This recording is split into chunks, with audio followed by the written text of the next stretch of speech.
lives in boats, eh? Everybody thinks they're a sailor. So welcome to our new blog, which is about the logistics of location shooting. We've been travelling pretty much the length and breadth of New Zealand shooting locations for The Hobbit. It's been great to get outside. It's been great to get that texture of Middle-earth into the movie. After many, many weeks of shooting in the studio, we've established our characters, we've established our story, and it was finally time to get on the road and establish the landscapes of Middle-earth. So we're currently moving about 500 crew for main unit to Hamilton, and then about 200 second unit crew to various parts of the country. We like to call it the biggest logistical move in cinematic history. Just because of the size of the fleet, close to 140 vehicles. As you can see, we're moving around a huge surface.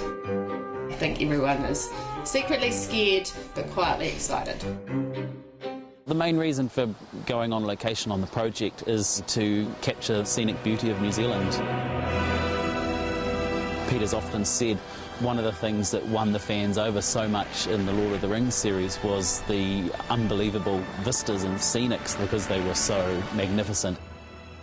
People are really excited about getting outside and taking this on the road.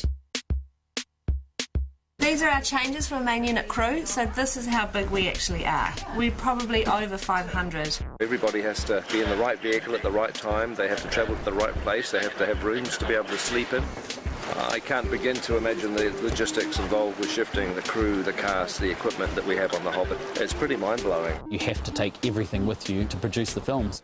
We're having to provide our own electricity, areas to cook food, areas for people to sit down and eat. You've got to provide water, the bathrooms and the toilets that people need. You have to have weather cover, heat when it's cold, and you've got to provide cooling when it's hot. The daunting aspect of that is it's all got to get into trucks, it's all got to be on wheels, and it's all got to be ready to roll.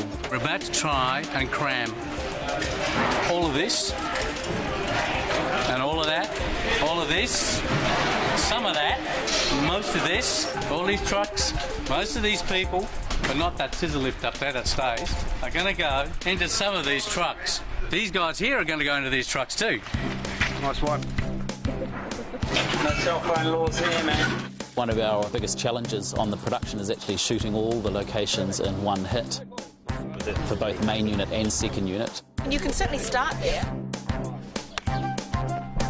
We're away for about 7.5 weeks, if the weather holds up, so we're basically praying that every spot we go to in the country is sunny and beautiful. First location is Matchmaker, up in Old Hobbiton, so returning back to the first spot from Lord of the Rings, which is pretty exciting. Fantastic job, and we're out of here at 4 o'clock in the morning.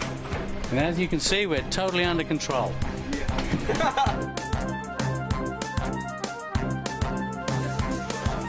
Why aren't you helping?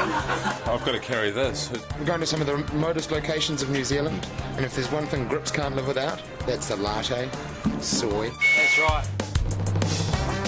We're getting ready to go away, and so far we haven't packed anything. And tomorrow is our last day with 30-odd Hobbits doing a big scene against green screen on for Hobbiton. This is my Louis Hobbit, my Sonny Hobbit. So we need the largest team on, because we've also got to try and pack. And then they're going to say, where did you pack it? Because I don't need it. Where's that wig? Did you put it away? No, we've got to put it on his head now. And we'll all be here till midnight trying to load up the buses because they leave at 4 o'clock in the morning. Be sure to pack scotch, tequila, Wine and beer. A heap of plants, 3 razor blades. 60 kilos of toilet paper. a few artificial trees. Socks. and some Jägermeister. Last day in Wellington, so everything needs to move. We've got a stock truck coming in to take our 49 mixed-age sheep, 15 chickens, 9 goats, 5 3-year-old steers, 4 pheasants, 2 Muscovy ducks. We've also got Michael Jackson, the walking chicken, on the lead. We're just going to take you through, get your contracts done. We've got lunch packed for you to take on the road. So just follow me.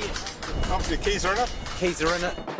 We've got GPS units installed in the trucks purely so we can watch what's happening as they move up and down the country. If you don't arrive, we can't shoot. Last truck should be out of here in half an hour, and then Hobbiton. Crikey. Just remember, the reason you're on this plane is because you're so valuable to the production.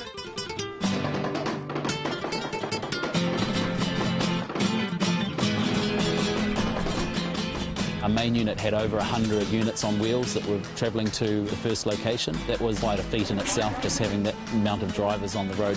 It's all about arrows, it's all about maps and directions. Once we arrive, we get in and it's about an 8-hour turnaround from when the first truck turns up to when the unit base is actually functional for filming. They've got to get these trucks level for working in, got to get them all powered up, and they've got to get them all functioning so quickly. Prosthetics, makeup, costume, catering. It's not just a case of a small crew going into very out-of-the-way places. We're literally occupying the space of a football field. I think it's actually 2 football fields. We moved 7,000 cubic metres of dirt to accommodate everything that goes with making a film of this size with this many people involved. It's very much a mini city. To everyone's amazement, you know, they went home on Friday night in Wellington, turned up to work here on Monday morning, and everything's here, parked up in order and looking good and working.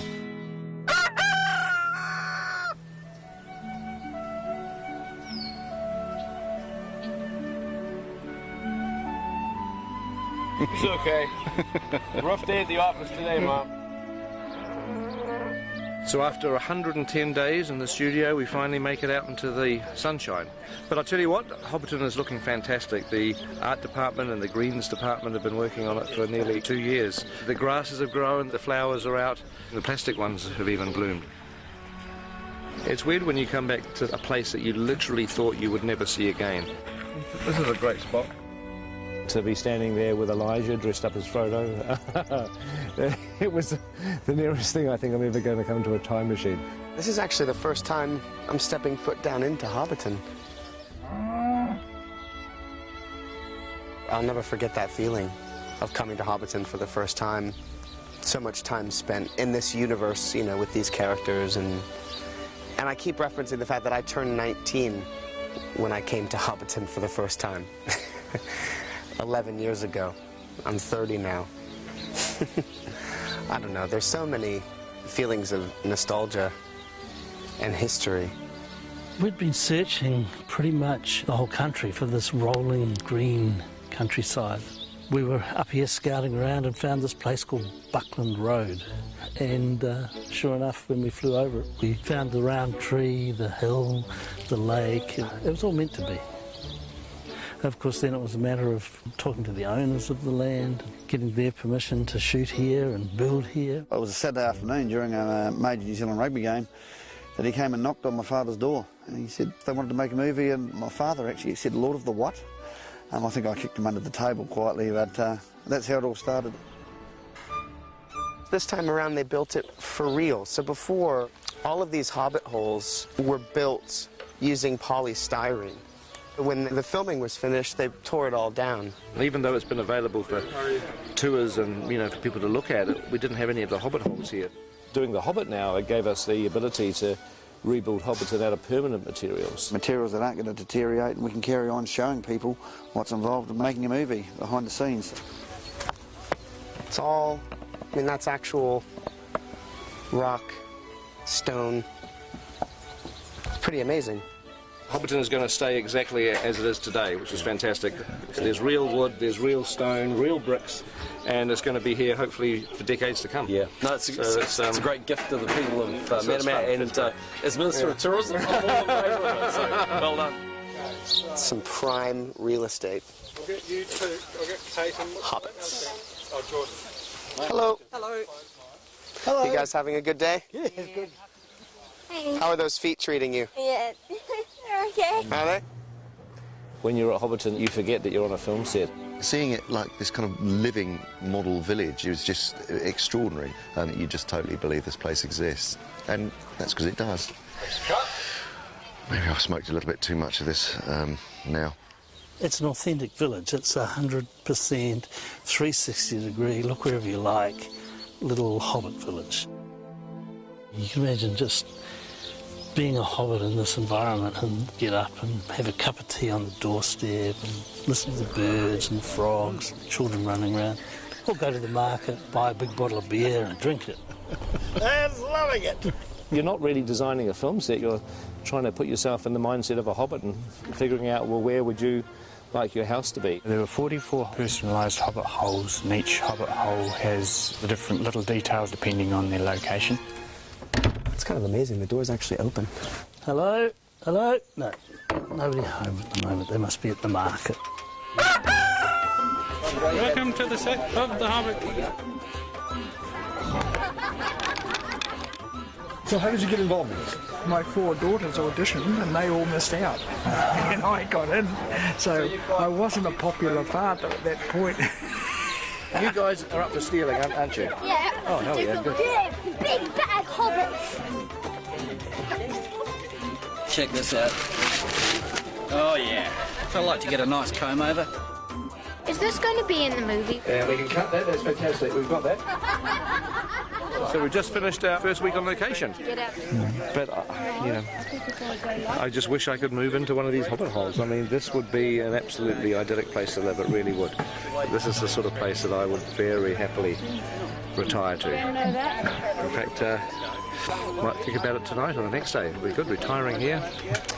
That would be quite nice. See you. Bye-bye. The end. I hope you enjoyed the first part of our location blog.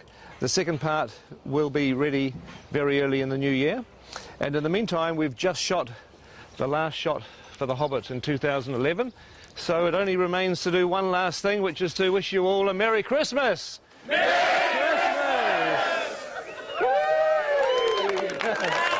Champagne. Very good.